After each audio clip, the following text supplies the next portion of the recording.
না?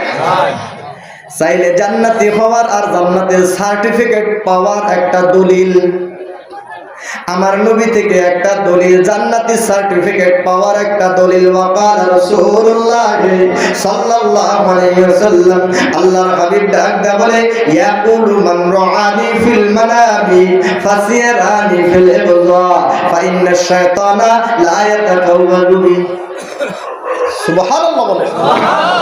আল্লাহর হাবিব ডাক দিয়া বলে, যেই ব্যক্তি স্বপ্ন যোগে ঘুমের করে আমি মুহাম্মদ সাল্লাল্লাহু আলাইহি ওয়াসাল্লামকে দেখলো, ফাসিয়ারানি ফিল ইবযা, অল্প দিনের মধ্যে জায়গা থাইকা এই চোখ দিয়া এক জায়গা থাইকা দেখবে। সুবহানাল্লাহ, জোরে বলেন সুবহানাল্লাহ। তাইলে নবীজি স্বপ্ন যোগে দেখলে নবীকে জায়গা থাইকা দেখা যায়। আপনার নবীজি আমার হাজির এবং নাজির বলার দরকার করে কি? যাকে জায়গা থাইকা দেখা যায় তিনি কে? যাকে জায়গা থাইকা দেখা যায়, আপনি আমার সামনে, আমি জায়গা আছি না ঘুমে আছি? জায়গা রয়েছে, আপনি আমার সামনে, আপনার আমি দেখলাম, এটা হচ্ছে দেখা একজা। তাহলে নবীজি যদি কেউ স্বপ্নে নবীজিকে দেখে, ফাসিয়ারানি ফিল ইবযা, জায়গা থাইকা এই চর্মচোখে তাকে দেখবে। এই হাদিসটার মধ্যে ইলমে যাহির রয়েছে, ইলমে বাতিন গোপন রয়েছে। কত সুন্দর করে নবীজি আমার বলতেছে, ফা ইন্না শাইতানা লা ইয়াতাকাওয়ালু বি, শয়তান আমার সুরত ধরতে পারবে না। যারা নবীজিকে দেখলো, তাইলে যদি আপনি বলেন এইটা সাহাবীর বেলায় ছিল, সাহাবী আজমাইন নবীজিকে দেখছে, যদি কেউ ঘুমের ঘরে স্বপ্ন যোগে নবীজিকে দেখে, ফজরের নামাজ যখন বিলাল বলবে আসসালাতু খায়রুম মিনান নাওম, তখনই সবাই সাহাবীরা জায়গা থেকে আয়েশা চর্মচোখ দা ফাসিয়ারানি ফিল ইবযা চর্মচোখে দেখবে, ঠিক কি না? তাই না? নবীজিকে যখন দেখবে, ঘুমের ঘরে দেখবে, সাহাবা আজমাইন ঘুম ভাঙার পরে মসজিদে নববীতে গেলেই তো নবীজিকে দেখবে, ফাসিয়ারানি ফিল ইবযা চর্মচোখে দেখা হয়ে যাবে, ঠিক কিনা? তাহলে এই হাদিস পরবর্তীতে কেমনে কাজে লাগলো? আমার নবী কত সুন্দর ইঙ্গিত করে বুঝাইয়া দিলেন, ওয়াহি উম্মতেরা, আমাকে যারা হায়াতে জিন্দেগায় দেখো না, আমাকে দেখার পরে যদি চিন্তা করো কারে দেখলাম, কি চিন্তা করো কারে দেখলাম? সত্যি নবীরে দেখলাম না অন্য কিছু দেখলাম?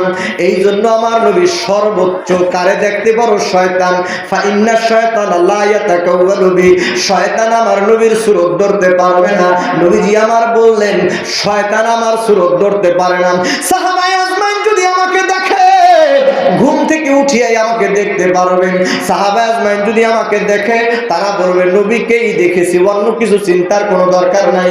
কিন্তু ফা ইন্না শায়তানা লা ইয়াতাকাওয়ালু বি, ইয়া রাসূলুল্লাহ, এইটা কেন বললেন? এইটা আমার নবীজি এই জন্যই বলছে যে কিয়ামত পর্যন্ত যদি কোনো মানুষ আমার নবীজিকে দেখে, তারা হায়াতে জিন্দেগায় আমাকে দেখে না, চিন্তা করতে পারে কি দেখলাম, কি দেখলাম, চিন্তা আসতে পারে কি দেখলাম। চিন্তা করতে করতে যদি ভেবেই নিত শয়তানই দেখলাম নাকি, নাউযুবিল্লাহ, আমার নবী আগেই সেরে দিয়েছে, যারা আমাকে হায়াতে জিন্দেগায় দেখো নাই, তারাও যদি আমাকে দেখো, কি দেখলা, কি দেখলা জানোনি? ফা ইন্না শায়তানা লা ইয়াতাকাওয়ালু বি, শয়তান আমার সুরত ধরতে পারবে না। ফাকাদের আল হক, সত্য সত্যই আমাকে দেখেছো, সুবহানাল্লাহ, সত্য সত্যই আমাকে দেখলা। ফাসিয়ারানি ফিল ইবযা, জায়গা থাইকা দেখবা। ফাকাদের আল হক, সত্য সত্যই দেখছো, আমি নবীকেই দেখছো। যদি ঘুমের ঘরে স্বপ্ন দেখো, আমি নবীকে দেখো, জায়গা থাইকা চর্মচোখ দা আমাকে দেখবা। চর্মচোখ দা যাকে দেখা যায়, সেই ব্যক্তি হাজির হইয়া যায়। তারপরে আরো কাছে আইনা দেই, কবরের মধ্যে তিনটা প্রশ্ন করবে। শুধু আপনি মুসলমান কেনা, সমস্ত মানুষকেই বলবেন, হিন্দু বৌদ্ধ খ্রিস্টান সকলের জন্য তিনটা প্রশ্ন থাকবে। মান রব্বুকা ওয়া মা দীনুকা, তারপরেটা কি দেখছেন? ওয়ামান নাবিয়ুকা, নাই রে নাই। মান হাযা, আহারে খারিজিদের কপাল খারাপ, নবীজির হাযা, হাজারের সিগাটাকে কাইটা দিয়া ওয়ামান নাবিয়ুকা পড়াইলেন। কিন্তু প্রত্যেকটা ইমানদারের সামনে আল্লাহর হাবিবকে হাজির করে বলা হবে।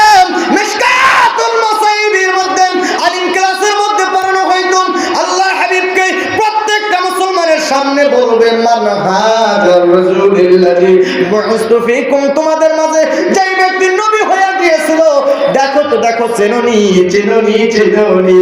যারা নবীর পাগল ছিল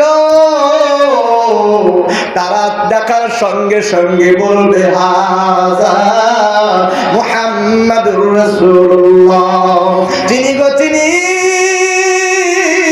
তিনি আমাদের প্রাণের নবী, চিনি গো চিনি, তিনি হলো 18,000 মতান্তরে 80,000 মাখলুকের নবী, চিনি গো চিনি, তিনি হলো আল্লাহর প্যারা বন্ধু মুহাম্মাদুর রাসূলুল্লাহ। আপনার কপালে কেন লাগলো না? আপনার কপালে কেন লাগতেছে না? আপনি দুরূদ শরীফ পড়তে পড়তে ঘুমাইয়া যান, 10 লতিফার হক আদায় করে ঘুমাইয়া যান, পীরের কাছে বায়াত হইলেন, কোনো সবকের কাজ নাই, বিড়ি টানেন আর চার দোকানে বসে বসে চা খান, আপনি নবীর দেখা পাইয়া যাবেন। আপনি তো তরিকতের কলঙ্ক মিয়া, ঠিক কিনা? আপনার মতো মুরিদের কারণে পীরের বদনাম হয়, আপনার জন্য তরিকতের বদনাম হয়। চার দোকানে বসে চা খান আর বিড়ি টানেন, আজান হয়ে যায়, মসজিদে আসেন না, নামাজও পড়েন না। আচ্ছা মসজিদে পড়লেন না, একা একা পড়বেন তাও পড়েন না। আপনি নিজে তো পীরের মুরিদ তো পরের কথা, মুসলমান কেমনে দাবি করেন? কেমনে দাবি করেন?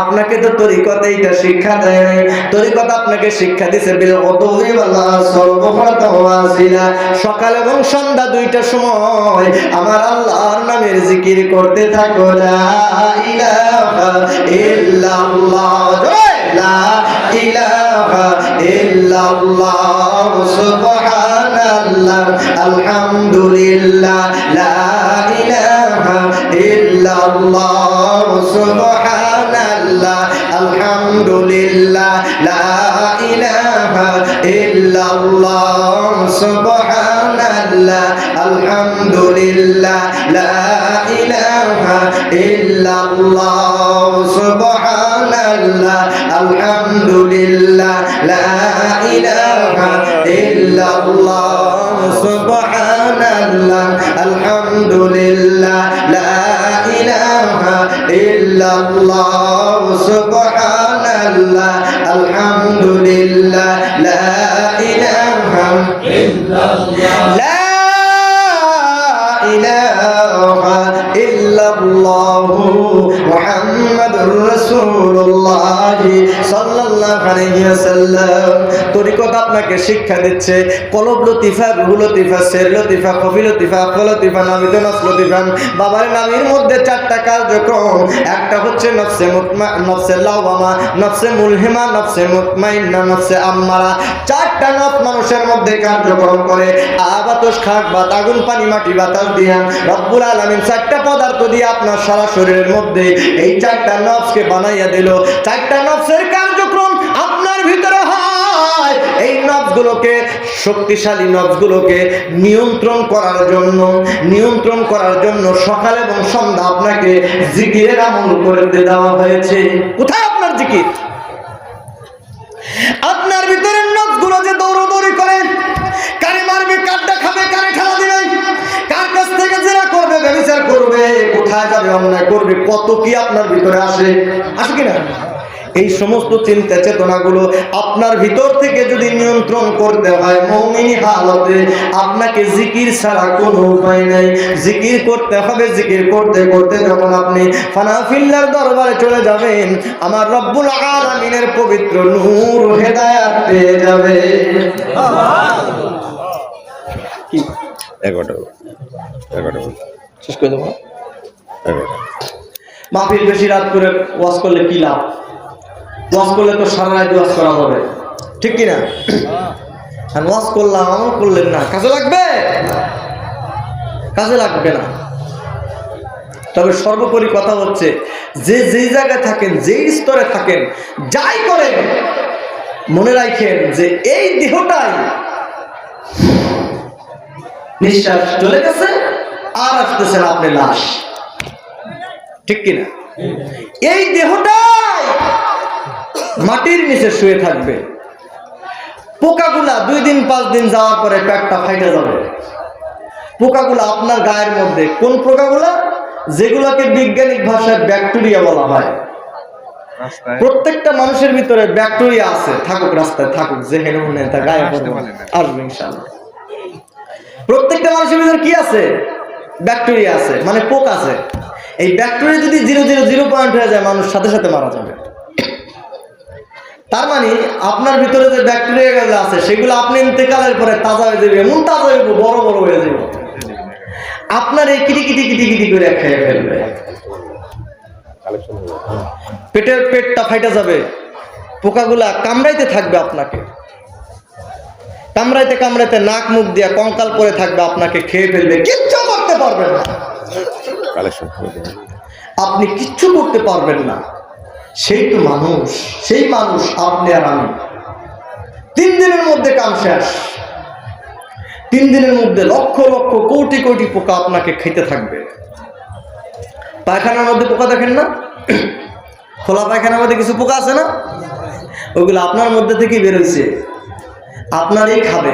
মনে করেন খালি পোকা খাবে, খালি পায়খানা খায়,